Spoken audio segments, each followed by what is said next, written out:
አንተ ነህ የገደልከኝ። በአንድ ወቅት ባለ ጠዋት ተነስቶ ወደ ስራው ሊሄድ እየተሰናዳ ሳለ ሚስት ትመጣና ውዴ ሆይ ምን ነው ፊት ላይ ጥሩ ስሜት አይታየኝም? ምን ሆንክብኝ? ምን ሆነብኝ ነው ብላ ትጠይቀዋለች። ባልም እንጃልኝ ማሬ ዛሬ ሌሊቱን ሙሉ ሲያቃዠኝ እንቅልፍ ባይኔ ሳይዞር ነው ያደርኩት።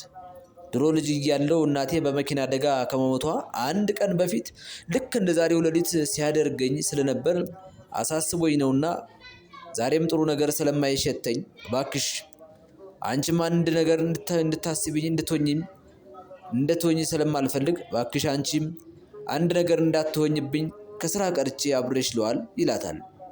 ሚስትም ውዴ ሆይ አታስብ፣ አትጨነቅ። አንተ አብረኸኝ ዋልክም አልዋልክም ዛሬ ቀኑ ከሆነ ቀኔም ከሆነ ምንም የሚለወጥ ነገር የለም አይኖርምም። ስለዚህ በቃ ወደ ስራ ሄድ ትለዋለች። ባልም እየከበደውም ቢሆን በሚስቱ ሐሳብ ተስማምቶ ወደ ስራ ሄደ። እኩለ ቀን ላይ ምሳ ለመብላት ወደ ክበብ ሄዶ ምሳውንም ለመብላት ሲሰናዳ ክበብ ውስጥ ካለው ቴሌቪዥን ውስጥ አንድ ሰበር ዜና ጆሮውን ገረፈው። ዜናውም እንዲህ ይል ነበረ። እሱ የሚኖርበትን የጋራ መኖሪያ ሰፈር በከፍተኛ የመሬት መንቀጥቀጥ መመታቱን ያትታል። በዚህ ጊዜ ባል በከፍተኛ መሸበርና በመደናገጥ በፍጥነት ወደ ሰፈሩ በሩጫ አቀና። አካባቢው ላይም ሲደርስ በመንደሩ በፖሊሶችና በነፍስ አድን ሰራተኞች ተከቦ ያገኘዋል። ወደ ውስጥም ዘልቆ ሊገባ ሲል በአካባቢው የነበሩ ፖሊሶች እንዳይገባ ይከለክሉታል። እባካችሁ አሳልፉኝ፣ የልጅነት ፍቅሬ ሚስቴ ከውስጥ ነው ያለችው እያለ መማፀን ጀመረ። ፖሊሶቹም አፓርታማው በጣም ስለተጎዳና ሙሉ ለሙሉ ሊፈርስ ስለሚችል ለህይወትህ አደጋ ነው፣ ስለዚህ ማለፍ አትችልም ይሉታል። በዚህ ጊዜ ባልም ከፈለጋችሁ ተኩሳችሁ ግደሉኝና እኔ መቅረት አልችልም ይልና ፖሊሶቹን ጥሶ በከፊል ወደ ፈራረሰው አፓርታማ ዘልቆ ይገባል። ከብዙ ፍለጋና ልፋት በኋላም ሚስቱ በፍርስራሹ ተሸፍና ለመሞት እያጣጣረች ያገኛታል። ሊያወጣት ቢሞክርም በላዩ ላይ ያለው የብሎኬትና የሲሚንቶ ፍርስራሽ ብዙ ስለነበር ሊያወጣት አልቻለም። ሚስትም እያቃሰተችና የመጨረሻ ቃሏን እንዲህ ስትል ነገረችው። ውዴ አንተ የመኖሬ ምክንያት ዛሬ አንተ እውነተኛ አፍቃሪ እንደሆንክ በቃላት ድርደራ ሳይሆን በተጨባጭ በተግባር አሳይተኛል። ዛሬ አንተ ባትመጣ ኑሮ ሁለት ሞት ነበር የምሞተው፣ አንድም በአካል ሁለትም በመንፈስ። ነገር ግን አሁን አንተ ስለኔ ስትል ህይወትህን አደጋ ላይ ጥለህ ስለመጣህልኝ በመንፈስ ከመሞት ተርፌ በአካል ብቻ እሞታለሁ። ውዴ ጠዋት እንደነገርኩህ የፈጣሪ ትእዛዝ እስከሆነ ድረስ የመጣውን ሁሉ በጸጋ ለመቀበል ፈጣሪን መፈታተን ነው። ስለዚህ የእውነት የምትወደኝ ከሆነ ቀጥሎ የምልህን ነገር ብለህ ስማኝ። እኔ ቀኔ ስለሆነ ለዘላለም ልሄድ ነው። አንተ ግን ሌላ ሚስት አግባ፣ ልጆችም ውለድ። ነገር ግን ይህን ቃሌን ጥሰህ በእኔ ሐዘን ተቆራምተህና እኔን እያሰብክ ቀሪ ህይወትክን የምታበላሽ ከሆነ እኔን የገደልከኝ ዛሬ እኔን የገደለኝ የመሬት መንቀጥቀጡ አደጋ ሳይሆን አንተ ነህ ብላ የዘላለም እንቅልፍ አሸለበች። ተፈጸመ። እውነተኛ ፍቅር መስዋዕትነትን ይጠይቃል። ጊዜና ሁኔታ፣ ደስታ፣ መከራ የማያናውጠው ፍቅር እግዚአብሔር ይስጠን። እግዚአብሔር ፍቅር ነው። ኦርቶዶክስ ተዋሕዶ ለዘላለም ጸንታ ትኖር። ሰላም ውድ ቤተሰቦቼ። ያለ ካርታ ወደ አድማስ። ያለ ካርታ ወደ አድማስ። ወደፊት የሚወስድ መንገድ ግራ ሲያጋባ፣ የትኛው መታጠፊያ ትክክል እንደሆነ ሳታውቅ ልብህ ግን የሆነ ቦታ ላይ ተስፋ ሲያደርግ ተሰምቶ ያውቃል?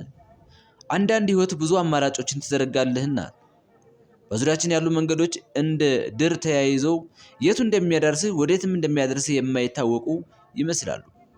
ብዙዎቻችን ካርታ እንፈልጋለን፣ ዋስትና እንሻለን። እርምጃችን ከመውሰዳችን በፊት መዳረሻችን በትክክል ማወቅ እንፈልጋለን። ነገር ግን እውነቱን ልንገራችሁ፣ ህይወት የምትጀምረው ሁሉንም ነገር ማወቅ ስንተው ነው። ህይወት የምትጀምረው በራሳችን ላይ እምነት ስንጥል ነው።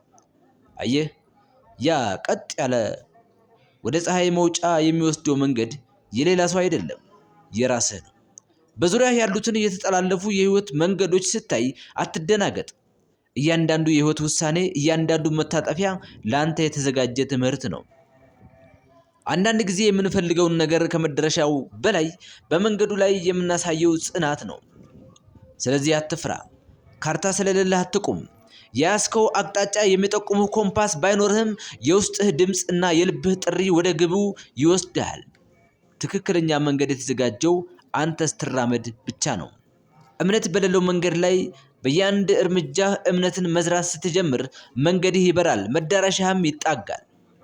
በእያንዳንዱ እርምጃህ እመን፣ ምክንያቱም ካርታ የሚያስፈልገው ተጓዥ ነው። ካርታ የሌለው ግን አቅኝ ነው። አንተ ደግሞ የራስህ ሕይወት አቅኝ ነህ። እግዚአብሔር በመንገዳችን ሁሉ ይቅደም።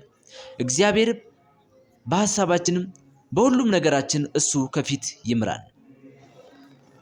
የድንግል ማርያም አማላጅነቷ፣ የቅዱስ ሚካኤል፣ የቅዱስ ገብርኤል፣ የጻድቃን ሰማዕታት፣ የመላእክታን ሁሉ የቅዱሳን አባቶች በረከታቸው፣ ረድኤታቸው፣ አማላጅነታቸው ከሕዝበ ክርስቲያን ጋር ከኛ ከምስኪኖች ልጆች ጋር ይሁን። መንገዳችንን በእግዚአብሔር ላይ እንጣል።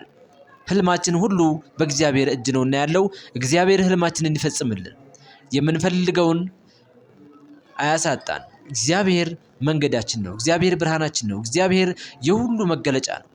እግዚአብሔር ብርሃኔ ነው እንዳለው ቅዱስ ዳዊት፣ ለኛም እርሱ ብርሃናችን ነው። ቅድስት ድንግል ማርያም ለሕዝበ ክርስቲያኖች አማላጅ የከበረች ዕንቁ ቅድስት ነች። በረከቷ አይለየን። ምልጃዋ ጥበቃዋ ከልጇ ጋር ይሁንልን። አሜን አሜን። ይህ ቻናል መንፈሳዊ ቻናል ነውና ሰብስክራይብ፣ ላይክ፣ ሼር እያደረጋችሁ ቤተሰቡ ነው።